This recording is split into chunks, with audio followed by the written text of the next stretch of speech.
You wake up, and before your eyes are even fully open, your hand already knows where your phone is. No thinking, no decision. It just happens. One quick scroll, then another. And suddenly you're sitting there thinking, wait, I was just going to check something real quick. But now it's 20 minutes later. And the strange part? At no point did you feel like you were falling into anything, and yet you already did. That's the part nobody really notices in life. Most things that trap us don't feel like traps when we're entering them. They feel normal, comfortable, even harmless, until one day you realize you're deep inside a pattern you never consciously chose. Let's understand what's actually happening inside your brain. Your mind is not designed for modern life, it's designed for survival. And survival brains love one thing more than anything else: efficiency. So instead of making fresh decisions every time, your brain builds shortcuts, habits, automatic responses. And the strongest fuel behind those habits is something very simple: reward. Not big rewards, small ones. A new message, a funny video, a surprise clip, a tiny piece of novelty. Because your brain has an ancient rule: if something is new, it might be important, so it pays attention. And in today's world, new never stops. There is always another video, always another post, always another scroll waiting. So your brain never gets a chance to say enough. It just keeps going. Just one more. Just one more. And slowly, you stop being the one choosing. You become the one reacting. That's the first stage of falling into something. Not a dramatic fall, just a quiet shift where choice slowly turns into autopilot. It's like sitting in a room where the temperature rises 1 degree at a time. You don't notice it happening until suddenly it feels different.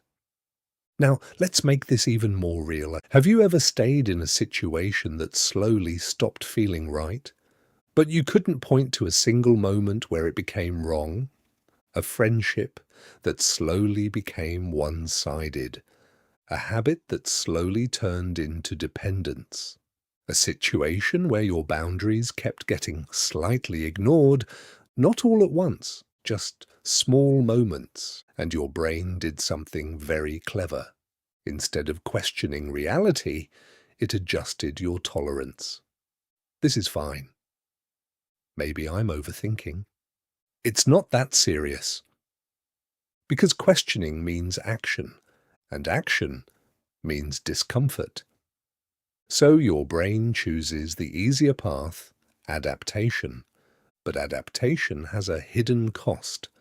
Over time, what should have felt wrong starts feeling normal. And that's how people quietly enter patterns they never intended to live in. Not through big decisions, but through small acceptances. Now, there's another powerful psychological effect behind this. It's called gradual commitment, and it explains something very important about human behavior. We rarely jump into extreme situations instantly. We slide into them.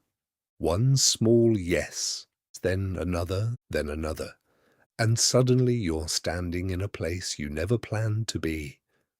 And when you look back, there's no single turning point, just a series of "it didn't feel like a big deal at the time." Now, let's connect this to your daily life. Procrastination is a perfect example. It never starts as "I will avoid everything." It starts small.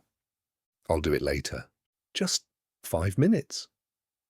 I'll start when I feel ready." But later stretches and stretches and stretches, until one day you're not avoiding the task anymore.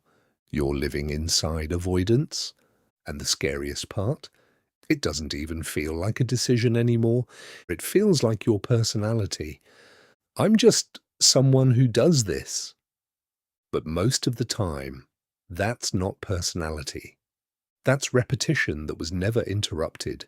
Your brain loves repetition because it creates safety. Even if the habit is not good for you, familiarity feels comfortable. And comfort is powerful enough to override logic.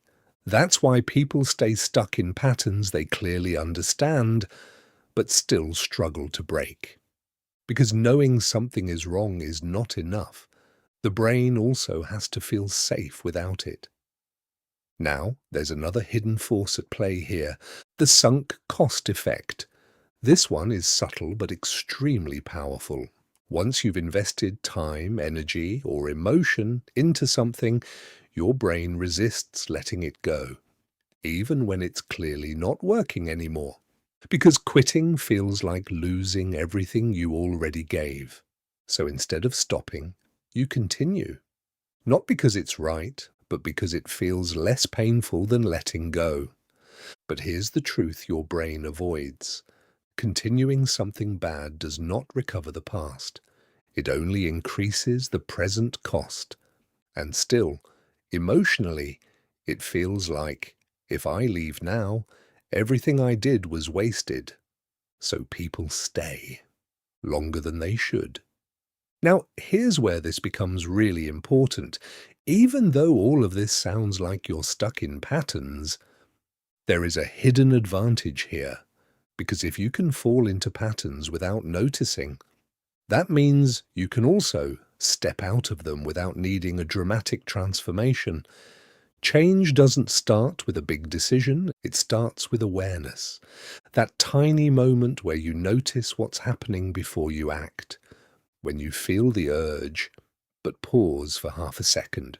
When you realize you're about to repeat the same loop again. When you catch yourself saying just one more time. That moment is everything. Because in that moment, autopilot breaks and choice returns. It doesn't feel powerful. It feels small, almost meaningless, but psychologically, that is where control actually begins. Think of your mind like a forest. Every repeated action creates a path. The more you walk it, the clearer it becomes. But if you slowly start walking a different direction, even occasionally, the old path doesn't disappear instantly, but it begins to fade, and a new one starts forming. That's how change actually works. Not fast, not dramatic, but real. So when you hear the phrase "you already fell into it," don't take it as something negative. Take it as awareness. Because most people are still inside patterns without realizing they are patterns, but you are now seeing it from the outside. And once you see it, you are no longer fully inside it. You start noticing. You start questioning. You start interrupting. And that small interruption is where everything changes. Because you didn't just fall into it. You also have the ability to step out of it, one moment of awareness at a time.